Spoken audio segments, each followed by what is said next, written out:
გამარჯობათ მეგობრებო, ყველას მოკითხვა, ბედნიერება და კარგი განწყობა. ორი დღეა ჩვენ, უпростоრით მესამე დღეა ჩვენ ინტერნეტ სივრცეში არ გამოვჩენილ ვართ და გავაგზავნოთ ჩვენებული ამბები, ხო? ჩემი მაყურებლებმა იციან მე როგორ ვისვენებ, რასაც ქვია გათიშვა გავაკეთე, გათიშვა. გულახდილად გითხრათ, აი ეს გათიშვა ახლა მე ავხსნი და მეც აი ჩემებურად ამ გამოცდილებას გაგიზიარეთ, თვითონ ძალიან მაგარი რაღაცაა. ერთია ცუდი, რომ მაინც უფრო აი გათიშვა ჩვენ რასაც ვეძახით, ჯობია ალბათ უფრო ზაფხულში, იმიტომ რომ სიცივი არ არის, სიწყნარია და სიციმის და დისკომფორტი არ გექნება რა. მაგრამ ზამთარიც არაა ცუდი, მაგრამ მაინც შეიძლება დაგვარად მაინც ზაფხული ჯობია. თუმცა ამდენი დაძაბულობისა და ამდენი ასე ვთქვათ, რასაც ქვია, ეხლა გულახდილად გითხრათ, კი ეხლა ჩვენ მუშაობთ რაღაც ფიზიკურად ვიღლებით ასე, მაგრამ ფიზიკურად იმდენად არ ვიღლებით მე პირადად. ალბათ თქვენს რამდენადაც აი ეს ინფორმაციული ნაგავი რო შემოდის, ეხლა ცოტა ისე უხეშად თქვი ეს ნაგავი, მაგრამ ძნელია აი ყოველდღიურად ეხლა მიიღო ტელევიზორი, ინტერნეტი, გაზეთი, ეს ყველაფერი გადახარშო, ეს უარყოფითად უყურებთ, დადებითად თუ იმათ ეს ინფორმაციები მოგდის და ამის გადახარშვა ადვილი ნამდვილად არ არის. ემატება შენი პირადი პრობლემები, ოჯახის, ისა და ადამიანი ხარ, ხო, რკინა ხო არა ხარ და მე წეღანას თქვი რომ მე პირადად ამ პრობლემას როგორ ავჭერ ხოლმე, გათიშვას რო ვეძახი, მივდივარ ტყეში და საჭმელი არ მიმაქვს, არაფერი არ მაქვს, აი ვითიშები რა. და ამჟამადაც ასეთი რაღაცა გავაკეთე, უბრალოდ სასტუმრო დავიქირავე და ეგ იყო ცუდი, რომ კი გამოდიხარ გარეთ ზამთარი თოვლი და ის არის, მაგრამ მაინც რომ იძაბებისავით, რომ არ მოგისრიადეს ფეხი, ან რაღაც არ წაიქცე, რომ ერიდები, ამიტომ მე მიდიხარ სასტუმროში ნომერში და ზიხარ, ცოტა ძნელია, მაგრამ მაინც კარგია და ერთ გამხელილი ცოდვა უნდა გითხრათ, რომ ხო თქვი რომ ინტერნეტს და იმას არ ჩავთავ მეთქი, მაგრამ ერთი 10 წუთი მაინც შევედი ინტერნეტში და მე ვინანე. მაგრამ საერთო ჯამში მაინც კარგია, იმიტომ რომ აი როგორი შეგრძნება მაქვს, იცით მეგობრებო? ჩემი თავი გაიწმინდა, რაღაც თითქოს აი ჭუჭყი ამოვიღე თავიდან და რაღაც სარიელია და აი იმას ვძნობ. თუმცა გულახდილად გითხრათ, ელოდები რომ აი თქვა 2 დღის შემდეგ რომ გონია რომ რაღაცა ახალი მოხდა, გინდა ინფორმაციაში, გინდა სამყაროში და ხედავ რომ არაფერიც არ შეცვლილა და რაღაცნაირად ჟარგონს ვიტყვი გიტყდება, არა რომ ელოდები რაღაცა ცვლილებას, მაგრამ არაფერი, იგივე პოლიტიკა, იგივე ლიბერალები, კონსერვატორები, ეს პოლიტიკოსი და ფაქტობრივად არაფერი ცვლილება არ არის. თუმცა ჩვენ უფლება არ აგვაქვს რომ მოვეშვათ, უფლება არ აგვაქვს რომ მოვდუნდეთ, ცხოვრება გრძელდება და ვალდებულები ვართ გავაგზავნოთ ეს ჩვენი მოღვაწეობა და ის გასავლელი გზა, რაც ღმერთმა მოგვანიჭა და უბრალოდ რასაც ქვია ცხოვრება და ჩვენი არხიდან გამომდინარე, გინდა არ გინდა ჩვენ ამისთვის მომზადებულები ვართ და უნდა ვიყოთ კიდევაც, იმიტომ სხვა უფლება არ აგვაქვს, იმიტომ ამას ქვია ცხოვრება. და მეც შევეცდები არა უარყოფითად, არა დადებითად, თუმცა უარყოფითი ფუნქციები, უარყოფითი მომენტები რო შეხდება, ის უნდა გადავლახოთ კარგად, ღირსეულად, ლამაზად, რო იტყვიან მაგრად რა, რო იტყვიან. სამწუხაროდ უბრალოდ მე თქვი რომ ნიუ-იორკს მოვილით, მეთქი ცოტა უცნაურად გიდეს, ბევრი დროც არ დაგშვა, სულ რაღაც 4 დღე დაგშვა აქ ყოფნის და მინდოდა შემომეთავაზებინა ისეთი ცოტა ლაითი თემა. ვიფიქრე ისტორიულ რაღაცას ხო არ მოვყვები ან რაღაცა, მაგრამ ეხლა ისეთ ადგილას ვართ, ეხლა წარმოგიდგენ Wall Street. ეს არის ფინანსური ცენტრი, მოგეხსენებათ ეს არის საფონდო ბირჟა და ასე შემდეგ, მაგრამ ვინაიდან სიცივეა და ცოტა თემაც არ მინდა ეხლა როგორ თქვათ დაგრუზოთ, ჟარგონით ვიტყვი, სულ ფულზე და იმაზე ფიქრით ისედაც ყოველდღიურად სუფულზე და ფინანსებზე ვფიქრობთ. ისიც ვიფიქრე, ისტორიული რაღაცები ხო არ მოვყვე მეთქი, მაგრამ ნუ რაღაცა მოვიფიქრე და ვიფიქრე რომ თუმცა ესეც საინტერესოა, იმიტომ რომ ნუ ამას მაინც ვიტყვი რომ ვერ მოვითმე რა. ეხლა ეს Wall Street-ი თქვენ იცით ხო, მანჰეტენი რო დასახდა, მე თავიდან ჰოლანდიელების ხელში იყო. მე ინგლისელებმა რო გადაწყვიტეს დაეპყროთ მანჰეტენი დასახლება, მაშინ ეს ხდება სადღაც 1700 წლებში, 1720 წლებში და აქ Wall Street, ესე იგი მანჰეტენის გუბერნატორმა გადაწყვიტა რომ ინგლისელების წინააღმდეგ რო გაეწია, აი კედელი აეშენებინა რა. აი Wall Street. მაგრამ სამწუხაროდ ვერ ააშენეს ჰოლანდიელებმა და ინგლისელებმა ძალიან თავისუფლად ომის გარეშე ფაქტურად ერთელი მანჰეტენი დაიპყრეს. ესე ისტორიიდან გამოდიან და მე უკვე ეს ისტორია ნიუ-იორკს ძალიან ისეთი შტამპი ისტორია აქვს. ეს ფინანსური მოძრაობები, ეკონომიკური მოძრაობები, ეს მაგას მე ალბათ სხვა დროს ვილაპარაკებთ და აი ამ ისტორიულ ადგილას Wall Street. ეხლა ამ Wall Street-ს ჩვენ გავივლით, საფონდო ბირჟას ჩავივლით და მივართ იმ ადგილას, სადაც მე გადავწყვიტე დღევანდელი დღე დაუწყოთ. აი საფონდო ბირჟა ჩავავალოთ და აი ეს სიმბოლო, ეს Google-ში ხო? ესეთი სიმბოლოა, ასეთი ბრინჯაოს განდაკება. Gogo უყურებს ამ ასე თქვა საფინანსო წერტ New York Stock Exchange და მოქანდაკეს უნდა გამოეხადა აბა როგორ ცხოვრება შემომთავაზებ. აი ეს არის ამ ქანდაკების აზრი. და არა მარტო ეს გოგონა, არამედ გონი მთელი მსოფლიო უყურებს ამერიკის შეერთებულ შტატებს, არა ამერიკის შეერთებულ შტატებს, ფინანსურ აქია პროცესებს იმედით რომ აბა როგორ ცხოვრება შემოგთავაზებ. ნუ იქიდან გამომდინარე რომ ფინანსებზეა ყველაფერი დამოკიდებული, რეალობა ასია. ეხლა სხვა ხედვიდან რა არის ბედნიერება, ამაზე ჩვენ ბევრი შეგვიძლია ვილაპარაკოთ, მაგრამ ნუ ზოგადად ეხლა რეალობაა რომ მოსახლეობის 85% ცუდია თუ კარგი ფიქრობს რომ მისი კეთილდღეობა და მისი ფინანსური კაი მდგომარეობა არის ბედნიერების საწინდარი. თუმცა ამაზე ჩვენ მე ძალიან ბევრს ვილაპარაკებთ. ნუ ყოველ შემთხვევაში ამ სიუცეში ეს კონტექსტი ჩანს. ნუ რა არის ბედნიერება და რა არის სიხარული, ამაზე მე უკვე ჩვენს ბევრჯერ ვილაპარაკია და ალბათ შემდეგ ვიდეოშიც ბევრჯერ ვილაპარაკებთ. დღეს მე გადავწყვიტე წავიდეთ მუზეუმში. ეხლა კითხვა ისმის რატო? მაგას მე ჩამოყალიბებ და ყველაფერს ჩამოვაყალიბებ, მაგრამ სანამ როგორც რო აკეთებ ხოლმე, ხო? ნიუ-იორკში ძალიან ბევრი მუზეუმებია და საწავსულიყავი არ ვიცოდი, მაგრამ ნუ მე გადავწყვიტე ასე ძველ მუზეუმში და რატო და როგორ, ამას მე ლაპარაკის დროს ავხსნი. უბრალოდ როგორც ვამბობთ ხოლმე, მე ვიტყვი წინადადებას ვიდეოს წინ და მე წინადადებითვე დავამთავრებთ ჩვენ ვიდეოს. რა არის მუზეუმი? ეს არის ჯადოსნური სამყარო, რთული ლამაზი ლოკაცია, სადაც შეიძლება დაწყნარდე, დამშვიდე, ისწავლო, შეადარო, რაც გვაძლევს შეუერთდე რაღაც უხილავ კულტურულ ძალას, გახდე მისი ნაწილი და შენც მიიღო ამ მოქმედებაში მონაწილეობა. მუზეუმი არის წარსულში წასვლა, შევისწავლოთ, ვისწავლოთ, გამოვიყენოთ და დავტკბეთ იმ ექსპონატებით და საგნებით, რასაც მუზეუმი გვთავაზობს. აი, დარწმუნებული ვარ, მუზეუმი არის კიდევ ესეთი ბავშვობის მოგონების კავშირი რა.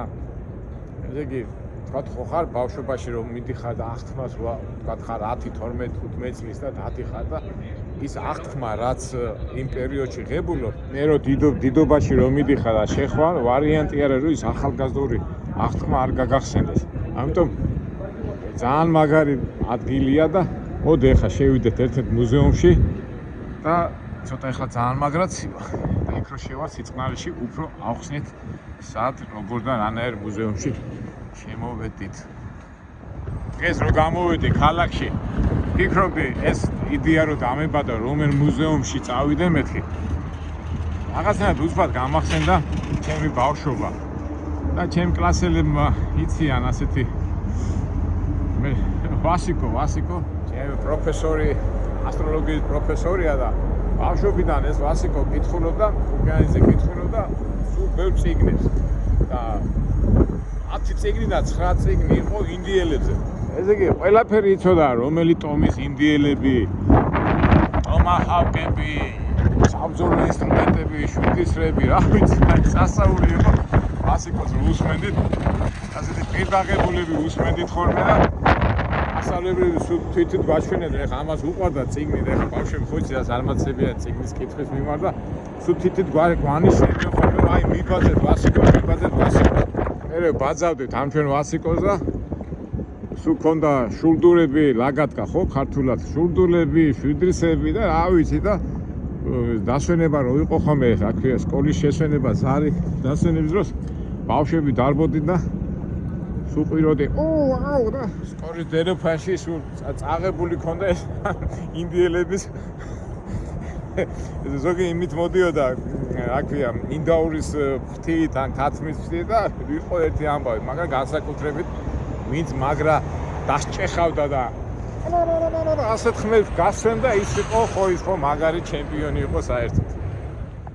ხო და აი ბავშვობის მოგონებიდან ეს გამახსენდა და მოდი ახლა დავესწროთ, ასე ვთქვათ, ინდიელების მუზეუმში. გავეცნოთ ვინ არიან ეს ინდიელები, რა უნდათ და შევთავაზოთ ისა რა შემოგთავაზებს მუზეუმი რო გავთვითნობიერდეთ და გავაგზავნოთ ჩვენი ამბები შიგნით მუზეუმში. ეხლა ჩვენ ვიმყოფებით მანჰეტენის უსაზღვროდ სამხრეთ ნაწილში, ბათერი პარკი ქვია. აქ არის ყოფილი ციხესიმაგრე, მებრძოლთა მე სამწუხაროდ ინგლისელებმა დაიპყრეს მონდელების ციხესიმაგრე. ნუ ფაქტობრივად აქედან იწყებოდა მანჰეტენი. და დროთა განმავლობაში რო განვითარდა, მე აი ეს შენობა იყო საბაჟო შენობა, როგორც ვიცი. და მერე უკვე საბაჟო გადაკეთდა მუზეუმად. მას გონი რემონტი მიდის, ხაიდან შევიდეთ არ ვიცი, მაგრამ აი წარმოდგენა რო შეგვექნას, აიც ახლა ინდიელები მკვიდრი მოსახლეობაა მიუხედავად იმისა, რომ ასე ვთქვათ, ანგლო-საქსებმა გადმოუარეს, მაინც პატივისცემის ნიშნად, აი ასეთ პატივსაცემ შენობაში გაუხსნეს მუზეუმი. როგორია ხო, კლასიკური ბაროკოს და სტილში აშენებული გრანდიოზული შენობა. მასშტაბზე ექსპერტი. სარემონტო მუშაობა მიდიდა, საერთოდ შესასვლელი. გულახდილად მე არა ვარ აქ ნამყოფი, აი ხო აქ უნდა შევიდე. გარედან ბეჯო ვარ, როგორ ტაქსისტი ვიყავი ბეჯო ვარ, მაგრამ შიგნით არა ვარ შესული ამ შენობაში, მაგრამ არა უშავს Welcome Group Entrance National Museum American Indians. ხო ეთქვა სარემონტო მუშაობა, სამუშაოებია და National Museum American Indian. თავისთავად ბავშვებიდან შევიდეთ ახლა. აქ შეგვამოწმდა. შესვლა უფასოა. როგორც ყველა მუზეუმში ბავშვები მიყავდა, ჩვენს ბავშვებიდან არ დავდივართ, შევიდეთ ახლა. აქედა უნდა შეამოწმო როგორც აეროპორტში. შევამოწმდნენ და მე შევიდით შეკრა. აიარეთ კონტროლი და აი შემოვედით პირველ დარბაზში. ეხლა მეგობრებო, მე შემომთავაზეს გიდი, როგორც იცი, ჯგუფი იკრიფება და მუზეუმის გიდი მე გიხსნის ყველაფერი. მაგრამ მე უარი უთხარი მე თვითონ ეს ასე თუ ისე გამოცდილება გვაქვს და ჩვენ ერთად მართალია პირველად ვარ, მაგრამ ნუ პრინციპი და ასე ვთქვათ, როგორ გითხრათ, არსი ასე თუ ისე მესმის იქიდან გამომდინარე, ძალიან ბევრ მუზეუმში ვარ ნამყოფი და აქედან გამომდინარე. პირველ რიგში აი ეს მუზეუმი უკვე ხელოვნების დონემდე გავიდა და ამას მე ეტაპობრივად გეტყვით. ნუ თვითონ იცით ხო მეგობრებო, მუზეუმი სიტყვა მუზეუმი ბერძნულია და მუზეონი, ანუ მუზების სახლი. აქედან გამომდინარე, ახლა მუზა რომ მოგივა, სად უნდა მოგივიდეს და მუზეუმის თანამშრომლობამ თვითონ გამოცდილებამაც აჩვენა, რომ ადამიანი რო შემოდის მუზეუმში, ისე უნდა გაანაწილოს ექსპონატები და რაც ისტორიული და რაც არქეოლოგია, ისე უნდა გაანალოგო, რომ აღიქواس ადამიანმა და ახლა ესეთ სიტუაციაში ვართ, როგორ მაინც ამერიკაა და თავიდან გამომდინარე ექსპონატებს მიყვება თავისი პატარა ისტორია, ყველა იმასთან სივრცეში მიყვება და ასე ნერნარ უნდა მიყვედა, რომ აღიქვა და შეიცნო ამას ემსახურება. თავისთავად ახლა ეს ცენტრალურ შემოსასვლელში შემოვედით, აქ პატარა ასე თქვა ფირები მითის კინოთეატრის ისტორია, ეს უნდა იცოდე ახლა და აქედან გამომდინარე გეხმარება რომ შეიგრძნო. მე მაინც ისტორიაში ვიტყვი, რომ თავიდან მუზეუმები შეიქმნა როგორც საწყობი ძველი ნივთების შესანახი ადგილი, მაგრამ მე რომ დააკვირდნენ ამ ძველ ნივთებს რო უყურებ, ძალაუნებურად წარსულში გადადიხარ და იქნება ის ჯადოსნური სამყარო, ხო?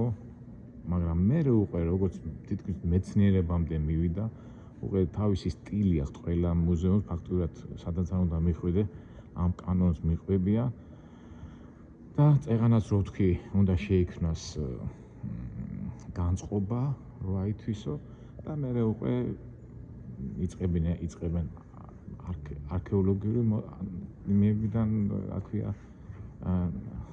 ნივთების ამოღებას და აი აქაც ახლა რა ხდება, აქ სხვადასხვა მეცნიერები უკვე თავაზობენ აი ძველი ნიშნებიდან გამომდინარე, საიდან გამოჩნდა ეს ინდოელი ადგილობრივი ამერიკელი მოსახლეობის ასეთი არქეოლოგიური ნივთები.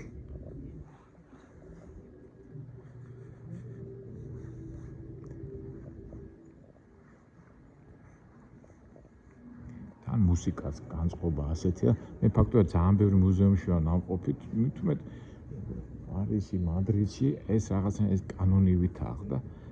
ახლა უცბად როგორც ხდება ეს რაღაც სიმბოლოები, რომელიც ხელოვნურობაშია გადასული და ეს უკვე ესე იგი რა ხდება მეგობრებო?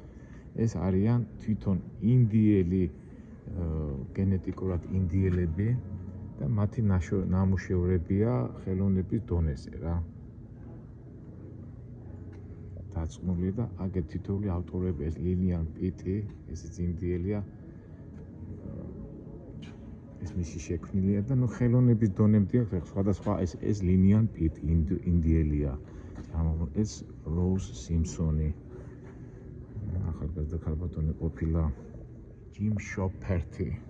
აი, თავისებურად წითელ კანიანებს კი ვეძახით, მაგრამ შავგვრემა გახსოვთ ჩვენ წინა გონი ორი თუ იქ ზამთარში რო შემხვდნენ იქ ინდიელთან რო ამუშავებდნენ საწყლას და ეს არიან თავიანთი კულტურის, ასე თქვათ, როგორ გითხრათ, აგიტატორები რა, თავისი ინდური კულტურიდან გამომდინარე. ეს ვინ არიან? ეს ვინ არის? გედიონ ფერნანდეს. ეს რაღაც ესპანურ გვარს აკავს, მაგრამ თუმცა რა ფერნანდეს რა მექსიკელები და ისინი ხო ძველი ინდიელები არიან. კარგი, რაღაც განწყობა შევიქმნი და გავაგზავნოთ და მეც უკვე ჩემებურად მოვყვები, რაც ვიცი. სწორი ინფორმაცია ზამხენ მნიშვნელობა აქვს. თუმცა მე კი ვთქვი, რომ ეს განწყობით ის იქნება, არის გამოფენა ინდიელი შემოქმედების მხატვრების. მაგრამ ამანაც განწყობა შეგვიძლია. ეხლა გავაგზავნოთ ჩვენებურად, როგორც კლასიკურად, რაც ვიცით მუზეუმების შესახებ. ცოტა დავიბენე, ხან იქ შევედი, ხან აქ შემოვედი და აგერ მეორე სართულზე უნდა ახვიდე, იქიდან დაიწყება მუზეუმი. მაღლა არ არის მუზეუმი. ესე იგი მეორე სართულზეაო და პირველ სართულზეაო და აი ეხლა ჩვენებურად დავიწყოთ. ნამხელა დარბაზია. სანამ აქ წამოვიდოდი მეგობრებო, ცოტა ისეთი რაღაცა უნდა გითხრათ, გადავავლე მე თვალი ამ მუზეუმზე. აქ იმდენი ექსპონატები არ არის. ძალიან ბევრი ექსპონატები ყოფილა მეტროპოლიტენ მუზეუმში, მაგრამ ეს მეხუთე ავენიუზე ვარი. მე ადრე ვარ ნამყოფან გადაღებული არ მაქვს. მაგრამ აქაც რაღაცა საინტერესო იქნება ახლა, ასეც ხო არ არის. შემოდიხარ დიდ დარბაზში და ასეთი კედელზე დახატულია კოლუმბის ამბები, მოგესალმებით კოლუმბი პირველი აღმოჩენი იყო ამერიკის და ასე მთელი სურათებია დახატული, მოდიხარ და მთელი ისტორია შეხვდნენ პირველ ინდიელებს და საუკუნეებიდან გამომდინარე როგორ აითვისეს ამერიკა. ესეთი პატარა მოკლე ისტორია ამ კედლებს. შემოდიხარ აქ დიდი ესენი დარბაზებია და ექსპონატები. ალბათ ჩვენ დაღრიცხვამდე, მაგრამ მე ჩემებურად ვიტყვი მეგობრებო, რაც მე ვიცი. მოგეხსენებათ ეხლა რუკას რო შეხედო დედამიწის როგორ გადანაწილებულია, ხო? ჩრდილოეთ ამერიკა, სამხრეთ ამერიკა, ევრაზია, ევროპა, ავსტრალია. მასაც უნდა იყოს რუკა რომ მივიდე, უფრო კარგად გამოჩნდეს, მაგრამ რუკა რო არ ჩანს. ასეთ. ესე იგი ამერია შესასვლელი, სადაც უნდა შესულიყავი პირიქით გამოსასვლელიდან გამოვედი, ცოტა ამერია. სანამ შემოხარ მუზეუმში, ავაზობენ ასეთ კინოთეატრს ხშირად არის, ხო, ჩვენ ბევრჯერ პატარა ისტორიას მოგვიყვებიან ინდიელების შესახებ. ძირითადად რა არის, რომ კოლუმბი რომ მოვიდა, არა, ეს უკვე ეთყობა ბოლო დაიცეთ. And eventually, if they stayed long enough, 80 years, and considered himself a native New Yorker. British and French who zipped over about 400 years ago, it didn't take long for them to start thinking of themselves as native New Yorkers. And certainly the Dutch felt they were native New Yorkers. After all, before New York was called New York, it was known as New Amsterdam. But if we go back further, a lot further, before Shakespeare, before Rome, before Buddha, before the ეხლა რო არ დაგალოთ, მოდი მე გავარ და მოგიყვებით რა მოყვა ამან, იმიტომ რომ ცოტა ის history of native people here in New York State? And what advice would you give to kids that history of native people in New York. ესე იგი ნიუ-იორკში ვინ ცხოვრობდა, იმაზე ყვებიან. მოდი ცოტა. And really, who has time? Learn for the test, get an A, and move on. But wait, maybe ask the question, who wrote this? Was it this person? This one? This one? Or this one? Depending on who wrote, you'll remember it like this. This event is the supposed sale of Manhattan. მოდი მეგობრებო, ეხლა მე მოგიყვებით რა. ესე იგი კოლუმბი რომ მოვიდა, მაგი შემოვიდა იამაიკის კუნძულებიდან, ძე კუნძულები აითვისა, კუბა იქ პერიოდი. ეს პირველი შემოსვლა იყო მაგისი და მან შეხვდა პირველი ინდიელები. მაგრამ როგორც მოგეხსენებათ, კოლუმბი სამჯერ შემოვიდა ამერიკაში და მას მოყნენ მე მეცნიერები და თავიდანვე მას ეგონა რომ ეს იყო ინდოეთი. და ამ ადგილობრივ ხალხს, ვინც აქ ცხოვრობდნენ, მათ შეარქვეს იქიდან მოდის ეს ინდიელები. სინამდვილეში ეს სულ სხვა ხალხი იყო, ეს მერე უკვე მეცნიერები და უკვე მასწავლე ხალხი რო ჩამოვიდა, მაგათმა შეისწავლეს ეს ყველაფერი და უკვე მთელი ინფორმაცია უკვე სხვანაირად ჩამოყალიბდა ევროპელების აცნობიერებაში. ინგლისელებს მერე წამოყვნენ ესპანელები, უკვე ესპანელები და მაგათმა ინგლისელები ჩილოეთ ხო რო აღმოაჩინა კოლუმბა, მერე დაიწყო კონკურენცია ამ დიდმა ქვეყნებმა, დიდმა ბრიტანეთმა ესპანეთმა და პორტუგალიამ და ესპანელები ძალიან აქტიურობდნენ და უკვე სამხრეთის მხრიდან, მექსიკის მხრიდან მოდიოდნენ ეს ესპანელი მეზღვაურები და უკვე იქ ძირითადად ადგილობრივ მოსახლეობას ხვდებოდნენ, ანუ ინდიელებს. მე გავიდა დრო, ალბათ გახსოვთ ის კორტესი რო არის ძალიან პრიმიტიული ხალხი იყო. პრიმიტიული არა, კეთილად კი მიიღეს, მაგრამ ესენი ჩათვალეს, რომ ამ ინდიელებმა რომ ეს ევროპელები რომ მოვიდნენ, რაღაც ღმერთები ეგონათ და ძალიან ექვემდებარებოდნენ, მაგრამ ამათი მიამიტობა და ასე თქვათ, ანუ პრიმიტიული აზროვნება ევროპელებისთვის გახდა ძალიან მოსაგები და ფაქტობრივად ერთი კაცი, იმიტომ რომ ამ ინდიელებს არ ქონდათ იარაღი და ისინი, ხო? ერთი ესპანელი თავისუფლად ერეოდა 50-60 ადამიანს. ეხლა კი, აი შუბები და ეს კი არის, ეხლა განვითარება ნავები და ეს ყველაფერი როგორ აქვს რა, თავისებური კულტურა აქვს, მაგრამ აი ევროპელებს როგორ აჯობებდნენ, იმიტომ ტექნიკაში ევროპელები და განსაკუთრებით იარაღის წარმოებაში წინ იყვნენ.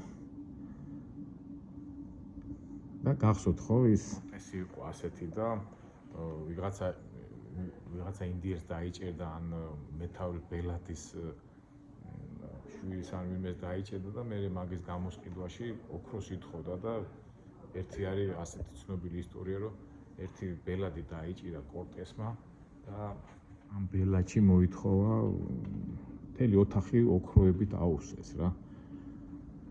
ნუ ეხლა ოქრო მოიზიდა მთელი ევროპა და წამოვიდა. ეხლა მე რო გაარკვიეს ამ ინდიელების ბიოლოგიური და გენეტიკური როგორ ვთქვათ შემადგენლობა, ბიოლოგიური ეს იგივე ასე ვთქვათ ბიოლოგიური თვისებები ქონდა იმ ხალხს, რომელიც ცხოვრობდნენ დღევანდელ რუსეთის ტერიტორიაზე, კერძოდ ალტაი და აი ციმბირის ტერიტორიებზე. ესე იგი ეს ხალხი ისე მოხდა, რომ ზუსტად არ ეციან მიახლოებით რაღაცათი 6000 თუ არა 6000, 3000, 2000 წლის წინ, როდესაც აი ესე ალიასკიდან, აი ბერინგის ის ხო არის გადასული, ხა ალიასკა რო არის, არა ეს არის ბუდიშით. რუკები არა აქვს, კაცო, რა ცუდად არის.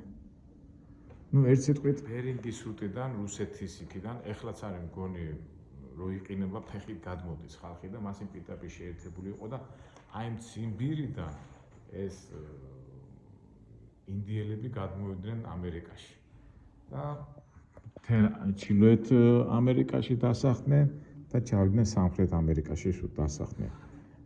ამას 1000 წლები დაჭირდა და ეს ხალხი, ფაქტობრივად 1592 წელს 1492 მე-15 საუკუნემდე არ იცოდნენ თუნდაც აქ ხალხი თუ ცხოვრობდა და მე-15 საუკუნეში უკვე დაიწყეს ევროპელებმა მოსვლა და ასე შემდეგ. ძირითადად ეს ინდიელები დაკავებულები იყვნენ ნადირობით იჩენდნენ თავს. აი ჩემი ვაშიკოს ახლა რა ბედნიერი იქნებოდა ეს რა ქვია შუბები ტომაჰავკა ის არის ნაჯახი რო არის ხო და განსაკუთრებით აი ეს შვიდრისებს რო ხმარობდნენ ყოველი ბავშვის ის იყო ხო აი მე მახსოვს ბავშვობაში შვიდრისებს ვაკეთებდი და არა მარტო მე არამედ დავდარწმუნებული ყველა როგორ ახთუანებული იქნებოდა ახლა ეს რო ქონოდა ბავშვობაში ასეთი ისრები ხო ისრები, შვიდის არის და ასე შემდეგ. ნუ თავისთავად ეს ნავები კანიონებზე, კანიონი თუ რა ქვია მათ ნავებს დამოვიწყდა ის აი ბოცებზე და ეს კინოებს რო იღებდნენ ხოლმე გეხსოვებათ ალბათ ჩვენ ბავშვობაში გოიკომიჩი იყო ძალიან ცნობილი ისეთი სახიობი და სულ ინდიელებზე იღებდა და ჩვენ გვასწავლიდა ინდიელებს ჩაგრაბდნენ და ჩვენ ყოველთვის უშემატკივრობდით ინდიელებს, რომ ამ ანგლოსაქსებს და ამ კოლონიზატორებს არ დაეჩაგრა და გვიხაროდა ხოლმე. ნუ აქ ახლა ექსპონანტებია. არ ვიცი ახლა ფიქრობ ხوار წავიდე, იმიტომ რომ ახლა რა მოხდა, მე პატარა იაღლიში მომივიდა მეგობრებო. ესე იგი, ეს არის თუ მე ახლა წავიკითხე, ინდიელების კოლექცია, ერთ-ერთი მეცნიერი ყოფილა, რომელსაც ჰქონია კოლექცია ინდიელების და ეს შესწირა მთავრობას. და ამიტომ დიდი ექსპონანტი არ არის, დიდი რაოდენობის ის არ არის და ხوار წავიდეთ მეტროპოლიტენ მუზეუმში, სადაც აი ვიცი მე ადრე ვარ ნამყო დიდი ის არის არჩევანია და რაღაც არ მომწონს. დავისთავად საინტერესოა, მაგრამ რაღაც ისეთი არჩევანი არ არის რა.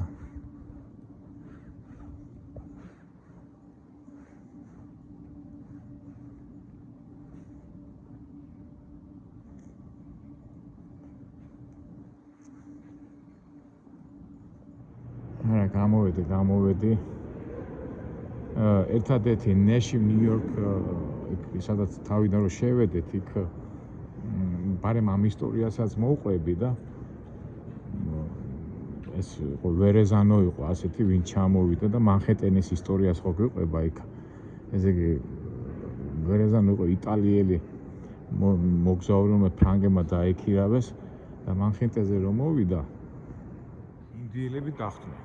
ტომები იყო ინდიელების და მოეწონა და ადგა და რაღაცა ჭრიალა ისინი აჩუქა და იმ ბელადმა გაუცვალა ამ ჭრიალა რაღაცებში ეს მანჰეტენი. აი მაგაზე იყო ისა და აი უკვე მანჰეტენი რაც გახდა და ნუ დღესაც როგორია ვიცით.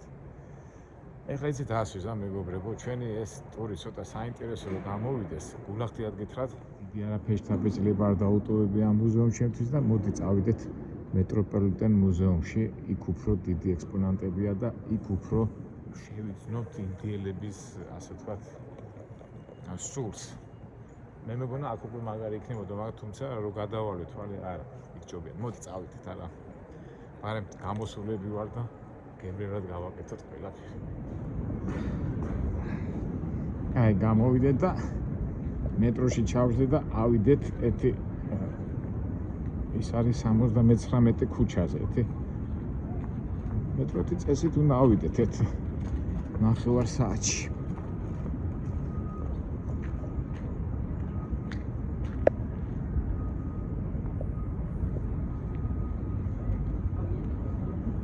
სათაშორის გულათიეთ გითხრათ, ამერიკელები მაგარი არიან მუზეუმებში, აი რატო ვიფიქრე კიდევ აქ წამოსვლა, იმიტომ რომ ეხლა ჩვენ ხო მანქანით მობიწევს ვერსიაურს და ზოგიერთი ინდიელების რეზერვაციები ხო არის ხოლმე და მომზადებულები ხო უნდა ვიყოთ, მაგრამ რაღაც ეს მუზეუმი არ მომეწონა, მაგრამ ასე თუ ისე მაინც დაბეჭდილება დაგჭა ხო, მაგრამ მაინც გვეცოდინა, თუმცა ნახე რა მაგარი შენობაა და რაღაც ვერ ხაჩაა. ნუ არა უშავს, ავიდეთ ახლა მეტროში და ავიდეთ იქ, სადაც უფრო მეტი ექსპონატებია. აი მეგობრებო, მოვედით, ეს ნიუ-იორკის ნობილი მეტროპოლიტენ მუზეუმია, ეს ძალიან დიდი მაგარი სივრცეა სამუზეუმო ტრადიციებით. ეხლა აქ რო შევიდე, შენ მთელი დღე არ გამოვიდე. კულტურისა, ხელოვნების, ტექნიკის, აი ყველაფერია. და ერთ-ერთი დარბაზი არის ამ ინდიელების და დარწმუნებული აქ უფრო კვაყოფილები ვიქნები და წეღარო ამოდი ვასიკო კოხიანიზე აქ რომ მოიყვანო, შეიძლება ნამყოფიც არ ვიცი, მაგრამ ბავშვობაში რომ მოიყვანა, მაგაზე ბედნიერი არავინ არ იქნებოდა. ეხლა მე არ დავიწყებ აქეთ იქიცია რომ შევალ პირდაპირ ინდიელების განყოფილებაში. აი რაღაც დღეს არ გაგვიმართლა. Ratsemiya. The museum is closed on Wednesday. დღეს ოთხშაბათი არ არის. ვა, აი გული დამწყდა. აი რომ მოვიდო მეც და ან ჩამეხედა, მაგრამ ავი საერთოდ ზოგადად ორშაბათობით არის ხოლმე. გაკეთილი მუზეუმებით ეს რატოა? რაღაცა გამოფენა.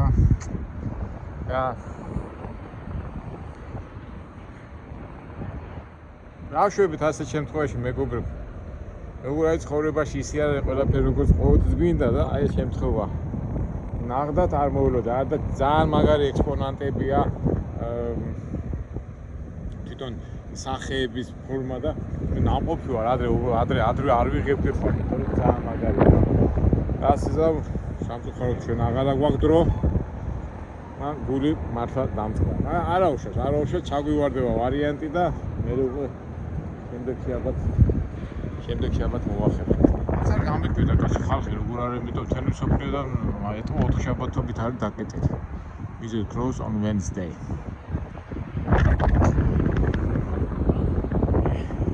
წავიდეთ. ძალიან ცივა. ამ დღეებში მინდა ერთი კაი თემა მინდა ვესწავლო ნიუ-იორკის ბიბლიოთეკას.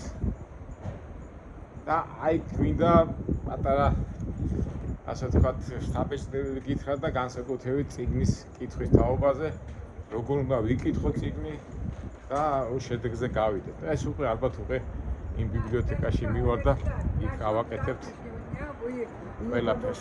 და რა გითხრათ, მეგობრებო, აგერ ერთ-ერთ უმდიდრეს რაიონში ვარ, ეს მე-5 ავენიუს დასახლება, ყველაზე მდიდარი ამერიკელები ცხოვრობენ ამ მიდამოებში. ისე ფულზე დავიწყეთ, არა ლაპარაკი. და მინდა დავამთავრო რითი დავიწყე. რა არის მუზეუმი? ეს არის ჯადოსნური სამყარო, თური ლამაზი ადგილი, სადაც შეიძლება დაწყნარდე, დამშვიდე, ისწავლო, შეადარო, გახდე უხილავე კულტურის ნაწილი, რომელშიც შეგიძლია მიიღო მონაწილეობა, დატყვედა, შეიცნო ყველაფერი. სულ რაღაც 4 დღე დაგვრჩა ნიუ-იორკში ყოფნის და განვაგრძობთ მერე ჩვენ რა ქვია, ხო გახსოვთ აი პატარა დასახლებებშიც კი პატარა მუზეუმებია და საინტერესო რაღაცეები და განსაკუთრებით ინდიელების ბუნებას ასე თუ ისე შევისწავლეთ, ვიცით და სამწუხაროდ ძველი ვიდეოებიდან გახსოვთ ხო, ინდიელებს არ უყვათ ურთიერთობაში შემოსვლა, მაგრამ რაღაცას მოვიფიქრეთ და ჩვენ ცნობიერება და ჩვენ ასე ვთქვათ განათლების სივრცეს გავიფართოვებთ. კარგით, გემშვიდობებით. 2 დღეში შევხვდებით უკვე ნიუ-იორკის ბიბლიოთეკაში.